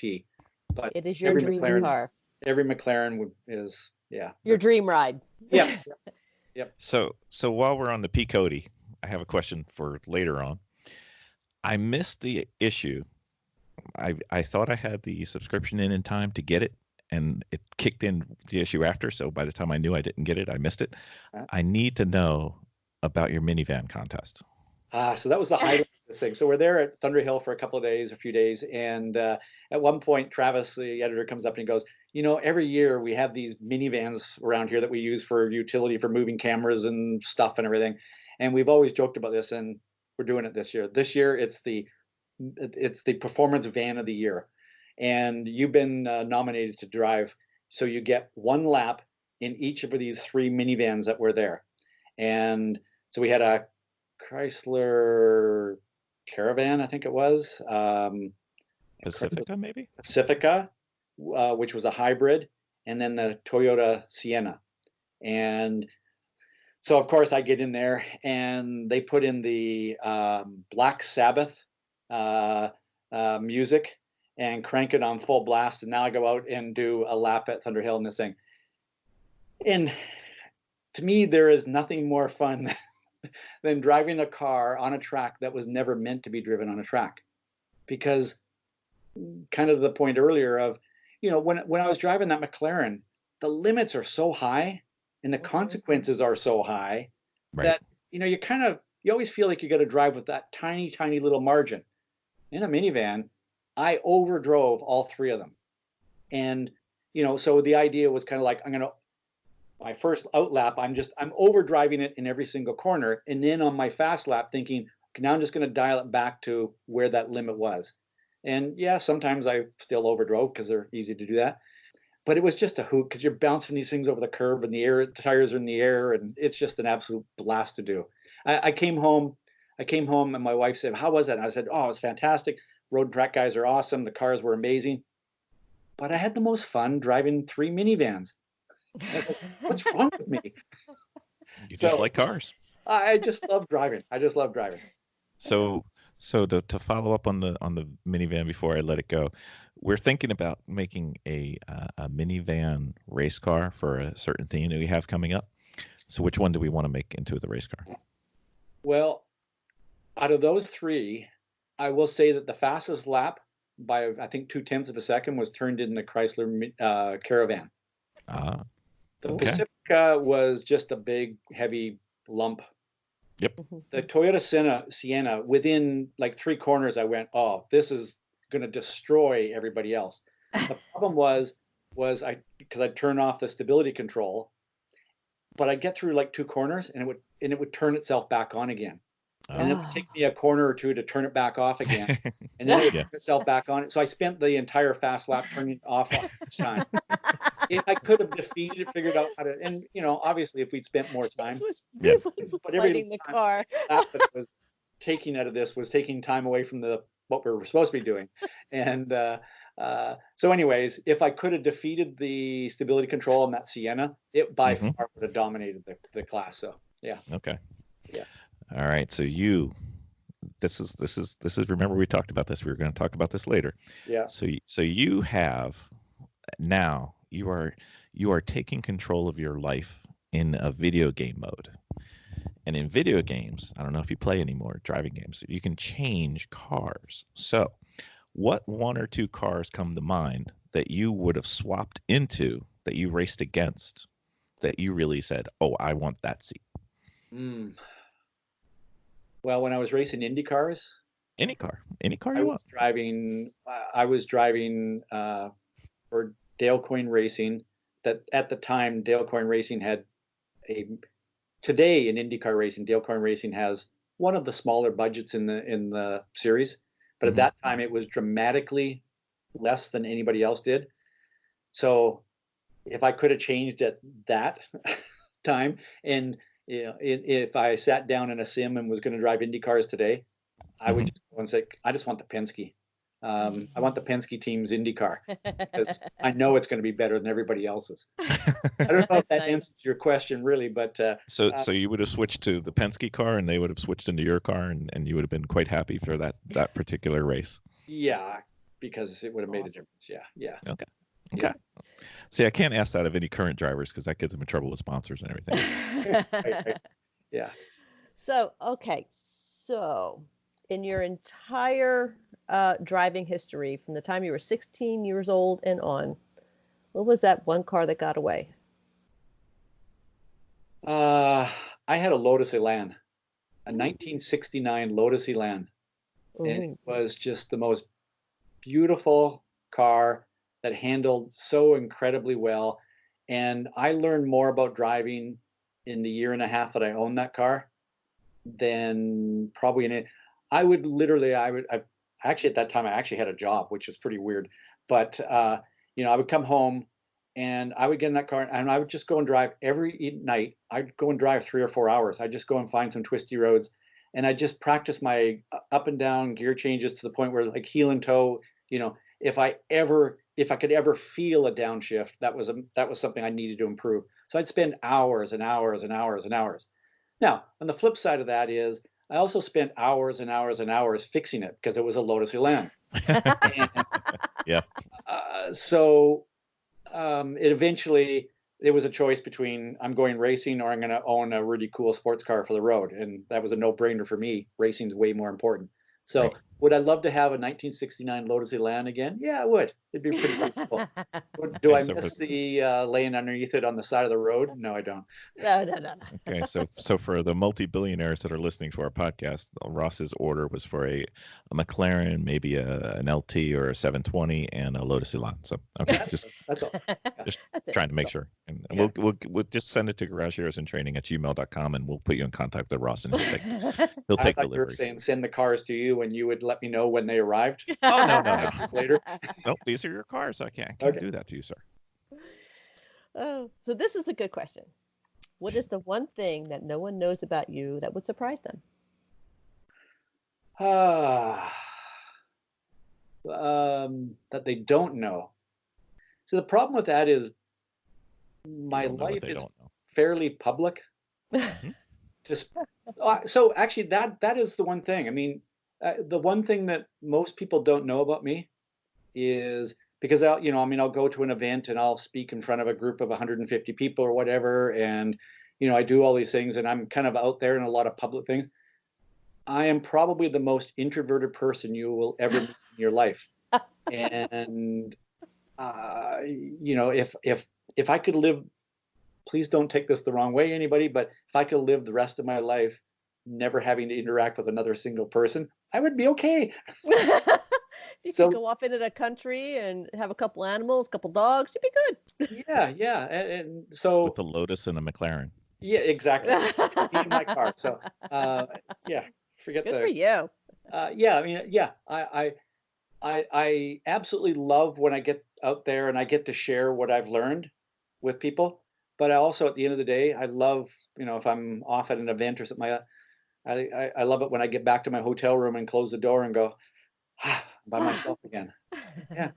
And there are certain times when I'm at home where, I can just go off on a hike or go and do something that's just totally by myself. And that's where I get energy back again. Right. Nice. That sounds awesome. Yeah. So we have a traditional question that we can't let go, even for you. I apologize. Yeah. So we call it the good, bad, and the ugly. So something that you saw that was good, or something that you think would be good for somebody starting out in our sport, or something you sit there and look back on and said, yeah, I did this right and you should do this too. And then something bad, and then the always fun one for the home crowd, something that you saw or did or have seen that was just, oh my God, that was ugly. Totally off the rails. Wow. Usually these are pretty funny. That is one heck of a question. How long did it take you to come up with that question? It was a T-shirt I bought when I was at the UNC Chapel Hill, and it had the good was the UNC Chapel Hill, and the bad was the Wolfpack NC State, and then the ugly was Duke. And, so the good, I'm not sure if this is the kind of answer you're looking for, but the good I think is just the drivers who I have getting focused on and understanding the mental game and really working on the psychology of driving has been kind of one of the big aha moments for me, because I never had the budget to compete strictly on I'm going to have the best car. I had to look for an edge. So kind of getting involved with the understanding and studying sports psychology and how to apply this to this sport, and then having the ability to work with drivers who are kind of like my lab rats and go, let's work on this and try this. And through the years, kind of developing the mental game and what I call the inner speed secrets. I'd say that is sort of the good. And when I see drivers at all levels who seem to consistently do better than others, they've got some handle on the mental side of it. So I think that's a part of it, and it kind of leads I'm definitely a cup half full kind of guy. Mm-hmm. Like I can think of more good than I can bad. Mm-hmm. And the other part I think about the good, and it's kind of related because of how I got into the mental game, is it's the people in this sport that makes a difference. And right. I have met some just incredibly amazing, awesome people, and that would never have happened had I gone and gotten a real job. And so I think, how I got introduced to the mental game was through somebody who was pretty special to me, and then I think just being able to meet all these incredible people. And I mean, I'm not just saying this to make you feel good, but the kind of stuff that you're doing with this podcast is part of that. It's this community of people of sharing. I'd say that's a big good. Excellent. Thank you. The bad, wow. Like I said, it's more difficult. Have I seen some? Has it happened to you? Like something Yeah. was crazy Anybody ever with put you in a diesel in a race car for you, or I've had some pretty bad experiences on the track.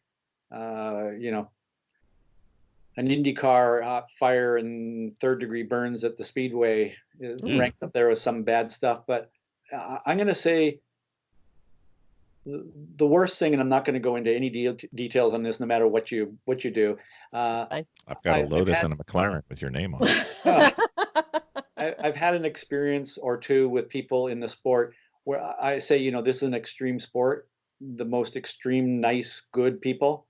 And then there are some extreme bad people. And I've had one or two situations where people rip me off pretty bad. And, to the point where you kind of go, you start to question humanity, that kind of level. In general, yeah. Yeah. So, I'm going to say where the good is people, the bad is people. The good news is 99.9999999% of the people in this sport are good. But there's that tiny little piece that are not. So I'm going to say that's the bad. That's the bad. Yeah. Now the ugly. Oh boy, that would be me. The ugly was me after those third-degree burns in Indy. Oh, yeah. No. The third-degree burns don't help anybody, sir. Yeah. Oh, no. I'm going to say the ugly is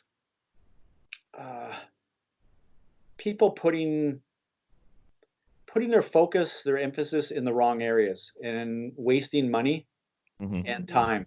And I was recently at a race event where a team had spent lots of money, lots of effort on making the car faster.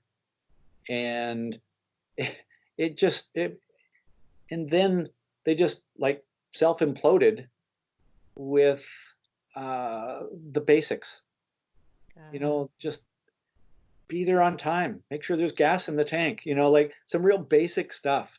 And it's kind of like, why they're all focused on the real trick advanced stuff of the car setup, and they've forgotten like the basics.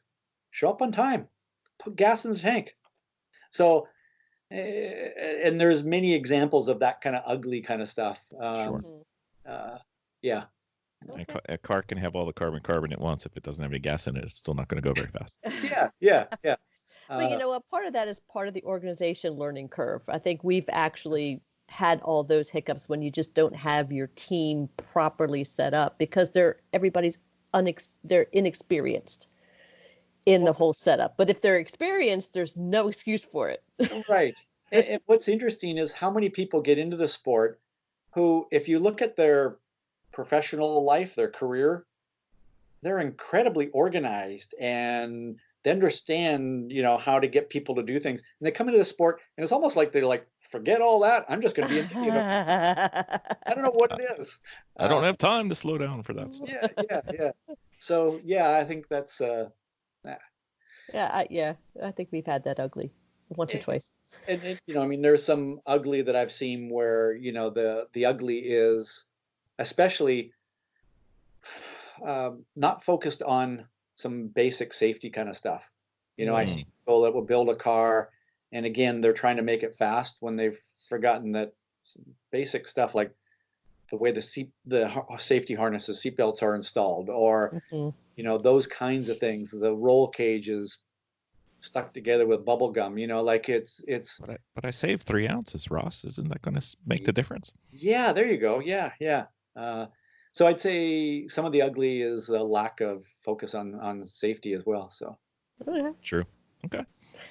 So, Ross, any new books or thoughts on new books or perhaps updates if you have anything in the works? Well, so I have a desire to write another book. That Awesome. would be definitely less of the how-to and more on the what's it really like. Yeah. Oh, that would be fun. That would be a good one. But the publisher is not interested. My publisher, who publishes my Speed Secrets books, have not said, "Oh yeah, please do that." But it's one of those things that I gradually work away at. And so, what do I think that it will ever happen? I have no idea. I've been writing more like ebooks and Right. kind of giving them away, or mostly give them away on my website. And one of the things I love about ebooks, the downside of all my Speed Secrets books, like publisher sent me another update because I get an update once a year. Like it's something like total of 160,000 Speed Secrets books have been bought through the years. And other than somebody coming up to me and said, "Hey, I read your so-and-so book," I don't know who those people are. The great thing about an ebook is, now I know. Yeah, now I know two people. Everybody send a picture of yourself to Ross. Yeah, please. That would be awesome. All right, we can do that. I know of at least 30 people, just of the close friends that we have in Lemons, that have read your book. Great. Now I know who they are. Yeah. And they're all in the grassroots. Yeah. And the downside of a book is, when I wrote that very first Speed Secrets book, some years after that, I went, I'd really love to update that. But book publishers don't necessarily want to go back and change one page in a book because that doesn't make economic sense for them. Right. Great thing about an ebook is I can put an ebook out there, make it pretty short, and again, kind of maybe more geared to people's reading styles today, rather than them picking up a big thick book and going, "I'm going to read this thing." They can pick up an ebook that they can finish in 15 minutes, and it's very specific to one little topic. And as I learn more, I can update it and send a message out and say, "Hey, the latest version of this ebook is out now. Here you go." So I like that part of it, and I'm also doing a lot more, kind of away from the book thing, more webinars and online training. Don't forget your newsletter, your weekly newsletter. Oh, the weekly, Speed Secrets Weekly. It's this is coming up on almost 350, right? 6 years now. Yeah, almost 300. Actually, 360 issues almost, I think. That's right. It just came today, by the way. Yeah, it's when I started that 6 years ago, if somebody had said you'll be doing this for 6 years every single week, I think I would have said you're crazy.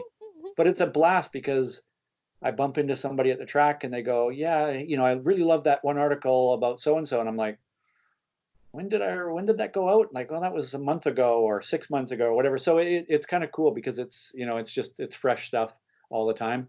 And it gives me a chance to learn more by writing more every single week. Yeah, and I will thank you again. I think I've thanked you a bunch on this one, but it just keeps coming. Occasionally, you will hit exactly the thing that I need to hear at exactly the right time on your Speed Secrets weeklies, and I'm just like, oh, and then I get to go apply it, and then I had no way to officially thank you before, except in the racetrack talking to myself, which I'm the only person listening to me at that point. But it has happened more than once. Well, what is funny is I've heard that from many people who will, an issue of Speed Secrets Weekly will go out on a Tuesday morning, and that day I'll get 3 emails from somebody saying, "Wow, you hit me, like that was perfect. That was just what I was thinking about today or last week or what I want to work on. Were you reading my mind?" Which tells me that we have a lot of common concerns, thoughts, ideas, things we want to work on. And because I'm getting that feedback from a lot of drivers of different levels, I think it tells me that it doesn't matter whether you're, very, very beginning, this is your first time, or whether you've been doing this for 20 years, there's a lot of common issues. Yes. And I don't mean an issue as a bad thing necessarily. So. No, It's like a comic book. There's lots of issues. So speaking as someone who's on their third lap through your podcast, is there a chance that the podcast could come back at some point? So my plan is for it to come back. Okay. Well, we're catching up, so you got to get ahead of us still. We're at 100. Ooh, not that I'm a competitive person, but there's no way you're going to pass me. Okay, that's fine. In public, I'm now committed. I don't know about you, but I mean, to me, the highlight of doing a podcast is the fun conversations with people. And sure. I love that part of it. With my crazy travel schedule, where I'm, it's not like I can go, okay, every Tuesday I'm gonna work on this. I'm gonna record a podcast. My schedule is, I don't have a schedule, and so it's been, and as you know, getting guests on a podcast, rarely does somebody say, no, I'm not interested.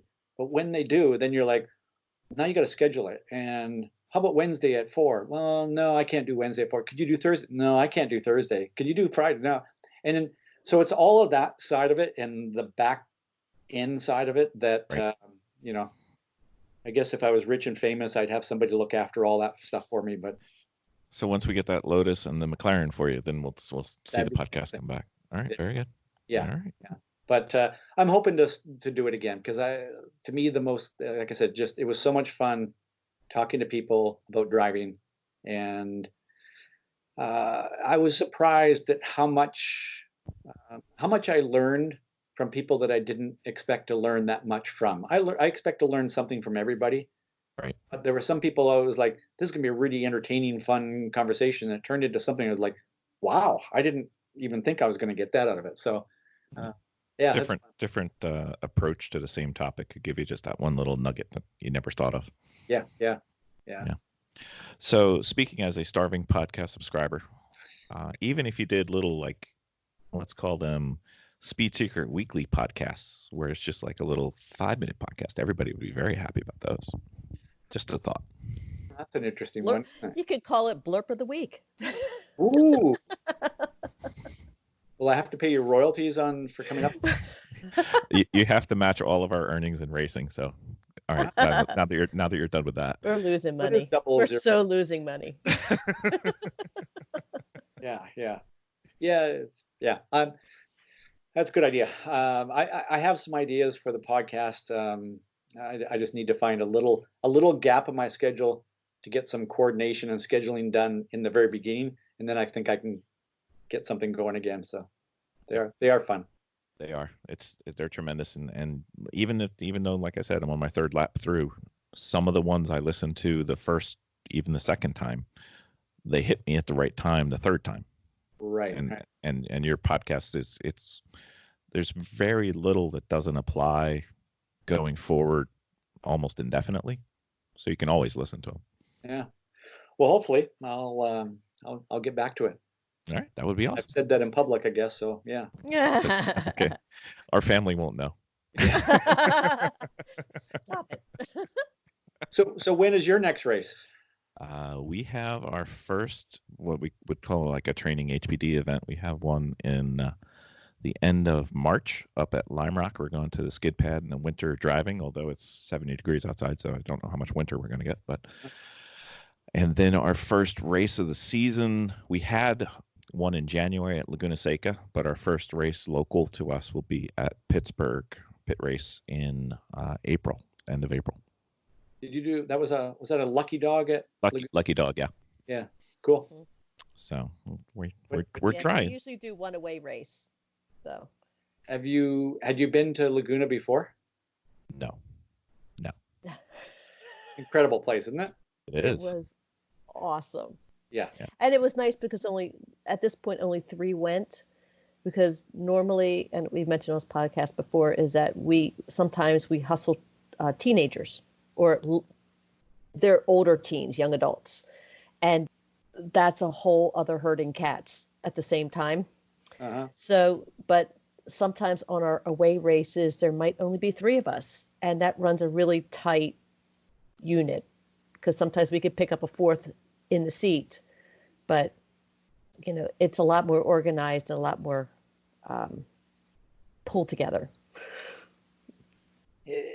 and it just again, it's one of the great things about about endurance racing is the way you get to share with other people, and team kind of pulls together, and that's a big part of it as well, right?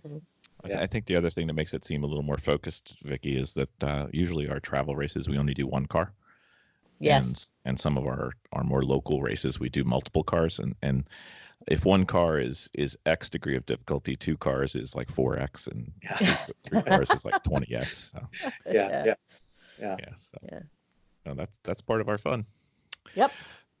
So Ross, thank you for putting up with us. Thank you for being our 100th guest. You were on the wish list when we started this whole thing, and we're glad you came on. And I was hopeful but yet surprised when you wrote back and said sure. Oh yeah, he was dancing up and down. It's my pleasure, because getting to talk to fellow driving geeks, and hopefully you don't mind me calling you a driving geek, but just it's again, it's the good out of the bad and ugly part, right? Yeah, it is. It's true. Hopefully we try. It's the people, and again, it's the sharing of our knowledge, and that's what you're doing. So that's awesome. It's a wonderful community. Yeah. And we're documenting the growing pains. So yes. This is like early on the podcast, we're just like, oh my gosh, you will not believe what happened. The trailer fell off the truck because the ball hitch was too. I mean, these heavy learning curves that you just. Vicky has come to. I have to tell you, we walked into this cold. Like we have Alan, who's the mechanic. We don't have any car knowledge. We just know that we like adrenaline, so we're coming in cold. So why racing? Where did that come from? Husband. Yes. We've always been a little bit of like spontaneous junkies that way, like either volleyball or golf or bowling, or now we live close to a ski mountain, so we're skiing. So we've always been doing something, and I think that's Bill and I have been married going on 21 years, but we've been together about 25. And she was 2 when I met her. Yeah, it just shut up. And it just keeps a really fun marriage. If that makes any sense, Oh, yeah. So we just keep moving, and he said, "Hey, how about this racing?" And I know I mentioned on the podcast again before, is that he wanted, what was the racetrack you wanted to go to, the BMW? Monticello. Monticello, and it was a club, and I'm like, listen, we got kids to put through college, and I said, we're not going to do that just for your sport. He goes, well, there's this other sport, it's only $500 cars, and I'm like, well, that's doable. Well, yeah, okay. And then he sucked me in because I managed the finances, and now I'm sucked in. See, the easiest way to get a permission slip is to have her race. Yeah. So now I'm a junkie. Yeah. Sister's a junkie, and and we just keep dragging other people down the hole. Yeah. And that the lure of the $500 car. Yes, it was a lure. It is not. No, but the nice thing is that if something ever happens to one of our cars, I don't feel bad walking away from it. That's what I like about it. Actually, I would say that's a mistake that I think that a lot of drivers make is they buy cars and go to race cars that they can't afford to just walk away from. I think if you can think about it as I could just take that car and push it off the cliff and it wouldn't really bother me. That's the best car to race. Yeah. We don't want it to happen, but if it happens, no, we do our best not to have that happen, but should it happen, it's okay. And I understand that everybody gets into the sport for different reasons. And I know some people that get into the sport, it's less about the driving and more about the building of the car, and that's okay too. And that for them, the idea of pushing their car off the cliff, that would be worse than death, right? So send them to Garage Heroes in Training at gmail.com. Okay. We need help. Yeah. A lot of help. Yeah. But then again, we have other cars that we'll use stronger, more pulled together cars, or newer cars, or if new cars for the HPDEs. So we're doing proper training in proper vehicles. But if we're going to be on the racetrack for endurance, somebody's going to hit me. Yeah. It is. Or Alan's going to drive. Yeah. So Ross, I feel you need to ask questions. It seems like you want to have a podcast or something. You should do this. It would be a good podcast thing for you. Yeah, I might think about that someday. Yeah, It's a great idea. I mean, anybody can do it. Yeah.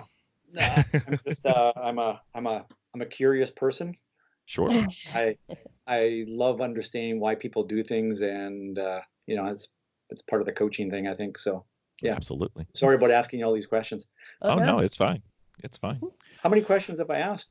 I don't know. When I edit it, I'll find out. Yeah. But it's good. I like it. It's less than 100, so you've got less than one per episode, so you're fine. Okay. Yeah. Okay. So thank you for coming on. Again, thank you for your books and your newsletters, and everybody should definitely read Speed Secrets at some point in their racing career. Is there any way for them to get in contact with you that you'd prefer? Just the easy, speedsecrets.com. That's my website, and everything is on there, and free tips and advice and things that I charge $2.99 for and things that I charge more for. But and you can contact me there, and then all the usual, Instagram and Facebook and Twitter, which I put up with. Because you got to. But part of it is because I have to. But part of it is, again, it's a good outlet to share little tips and things like that. So yeah, follow me on Instagram and Twitter and Facebook, I guess, and just go to speedsecrets.com and everything's there. Okay. Yeah. Well, we subscribe to your newsletter. We have every single book, at least one, maybe several, some of them almost 10 by now. Wow. Your track walks are fantastic. And personally, I'd like to thank you for all of the work you did with the NASA Great Lakes region on their HPDEs. We think they're the best ones we've been to. And impressive.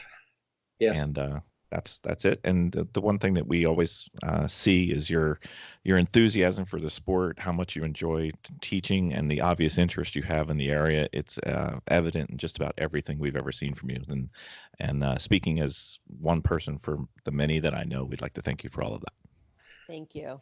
Well, you're welcome, and thanks for doing what you do. It's all sharing. So exactly. Yeah. Thank you, sir. Well, thank you, right. and as I always say, go have fun. All right. We will try. Yeah. You guys heard it from Ross. Go have a good time. Dominating with Dawson.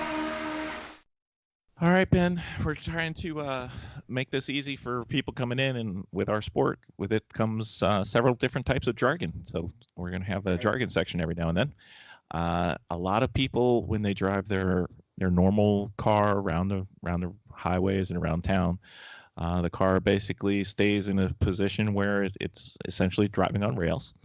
But when you start looking at car videos, when you start seeing car reviews, when you start talking HPDs and racing, they'll start talking about the car rotating, and a car has good rotation. What are they talking about?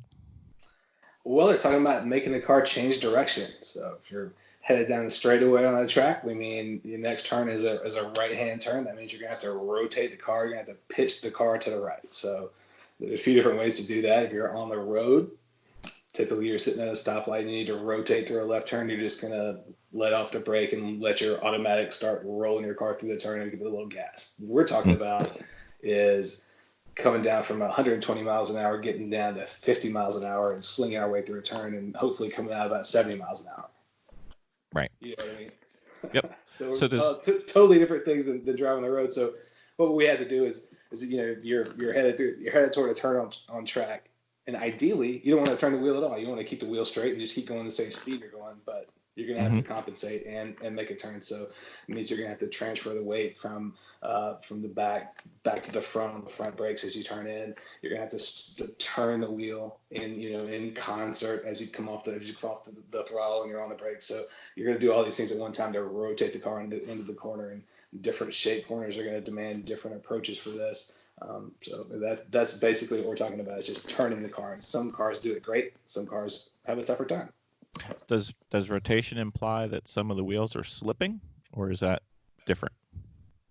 I mean, typically you're going to be slipping the wheels a little bit if you're going fast enough. You know, Okay. if you're hearing the wheels chirping or talking during a rotation, that means you're probably using most or all of the available grip. So yeah, your wheels should be slipping a little bit if you're a good track driver, or you're somebody who's, you know, working your way up through traffic in a race. You're probably going to hear some wheel talk. Okay. Yeah. All right. So if anybody was ever curious about rotation, that's kind of the intro. We'll get into rotation in much deeper in a future episode. Thank you, Ben. Sure.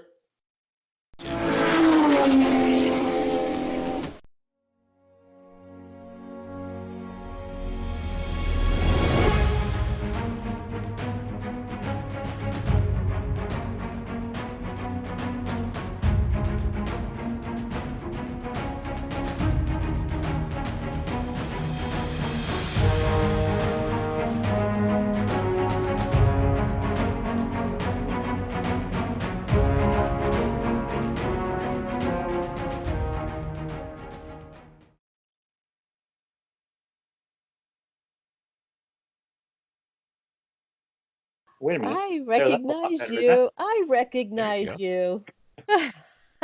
Right. So I'm not going to steal Vicky's first introduction. I believe it was our first introduction to you. We were getting ready to go to Road Atlanta at the end of our first season, and we bought the Road Atlanta track walk with you and Peter. Yep. Yeah. So she's watching this and she's like, "Oh, these lines are great. Now I understand what you guys are talking about." And then she gets all upset that they're not on the track when she got there. I never said that. Oh. You're Yeah, but telling stories now. The story is so much better when I say it that way, though. You are Yeah. telling stories. No, it was no. I did watch the video. I don't know if I'm burning pod, but No, you're fine. okay, I did watch the video, and that's when I had a big aha moment. I'm like, oh, this is what all the track walks are. This is what they're trying to show me on all the track walks in my own sport. I just couldn't visualize it. And then when I watched the videos, I was able to make that transition. I'm like, ah, so things improved greatly after that. So I'm curious, and I don't know how much you want to talk about this now and versus later, but how long you guys been doing this? The track stuff and racing. So consistently, seriously, this is our third season. Okay. Mhm. Awesome. We do the racing, obviously, but then we kind of throw ourselves into HPDEs. We throw ourselves into a bit of autocross. Evo At the School same time. Autocross. Yeah, Evo School Autocross. So it's just outside of racing. It's been a lot of fun. And I'm also curious on the podcast, how many, what's your typical, how many downloads and that kind of thing? We're probably in the hundreds per episode. Yeah. Because I figure, you know, the amateur endurance racing crowd, which is the people that we know the most, are, you know, if we can get like 5 or 10% of them, we should be in the several hundreds, which we're kind of close on some episodes, some not so much, but We haven't been doing this, for very long. Yeah. So 100 episodes. Yeah, so it's constantly creeping up. Yeah. I mean, I was doing the podcast and I got to 130 or something like that and said, I got to take a break. So I hope you can carry on longer than I did. So Well, we're too dumb to give up, and we've got a lot more to do in the front view, and you've already accomplished a lot. So Alan says he's coming in now. So Okay. I should think be good. I think my video's flashing. I don't know why. No, your video's fine. Okay. Well, it's flashing on this end. Did you get the doc open? So you know how there's that corporate speak of, you know, core competencies and stuff? uh-huh. So Vicky's core incompetency is jargon. So she doesn't know any, and she gets it all wrong. Right. Well, she knows them. They're just not right. I mean, That's right. I know what I'm trying to say. like after the apex, you go road out right into the straightaway. Yes. So you're Well, you're I good to finally go. got that. I finally got that now. Okay. Cool. All right, Alan, you have your doc. yes, I do. And I even color coded and everything. Oh my goodness, I saw there's lots of blue. I Alan, know. for the first time ever wants to ask questions. I was putting the effort in. Yeah, I mean,